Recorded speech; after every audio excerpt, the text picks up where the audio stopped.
We have duplicated these expressions twice in this class. To remove the duplication, we have two options. One option is to promote these local variables as private fields in this class and initialize them in the constructor. So here, to calculate the monthly interest, we need to know the annual interest as well as these two constants. So here in the constructor, we get the annual interest, and this could be an opportunity for us to set the monthly interest. However, if we change the annual interest in the future, we have to recalculate the monthly interest. Currently, we don't have a setter for setting this field, but if we implement it in the future, we'll have to repeat this logic one more time.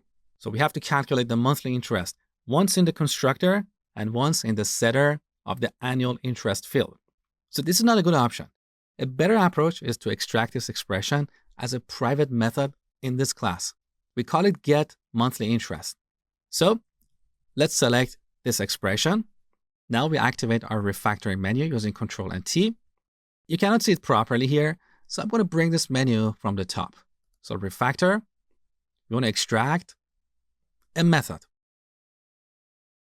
So here's the name that IntelliJ is suggesting, getMonthlyInterest.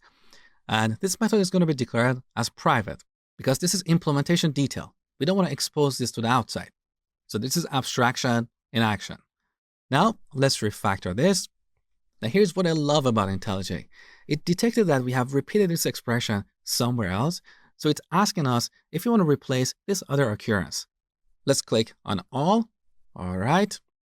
So now we have this new method, getMonthlyInterest. In our calculate mortgage method, we are calling getMonthlyInterest to set this variable. If we change the annual interest in the future, this method will always return the updated monthly interest.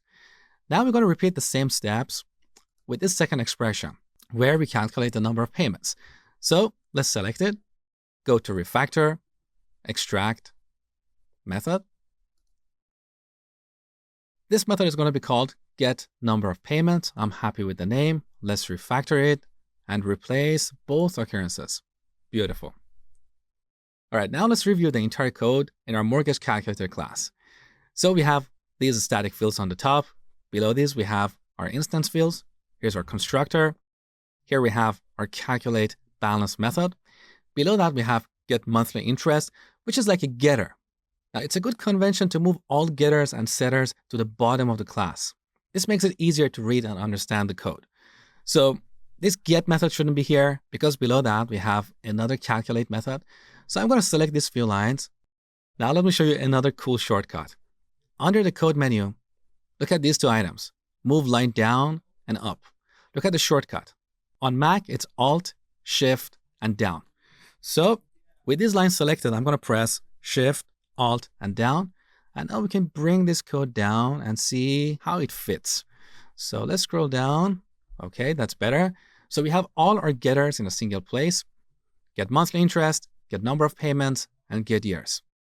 These two methods are declared as private because they're implementation detail.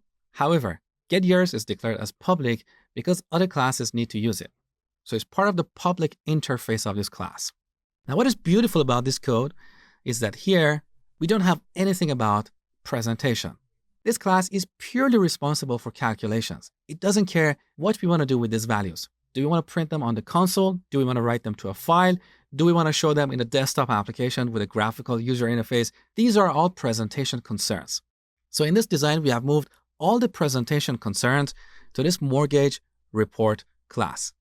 This class gets a calculator, so it delegates all the responsibility around calculations to this class, and it will simply print the results on the terminal or console. Now here we have one more refactoring opportunity. Look at this logic for displaying the payment schedule. So we have this for loop where we initialize month to 1.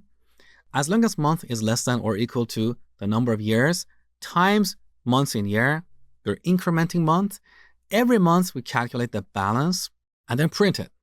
Now I would argue that this logic shouldn't be part of this class. This class should be purely responsible for presentation. It shouldn't worry about calculating the remaining balance for each month. So we can move this logic to our calculator class. We can add a new method there called getPaymentSchedule, which will return the remaining balance for every month as an array or list. We'll do that next.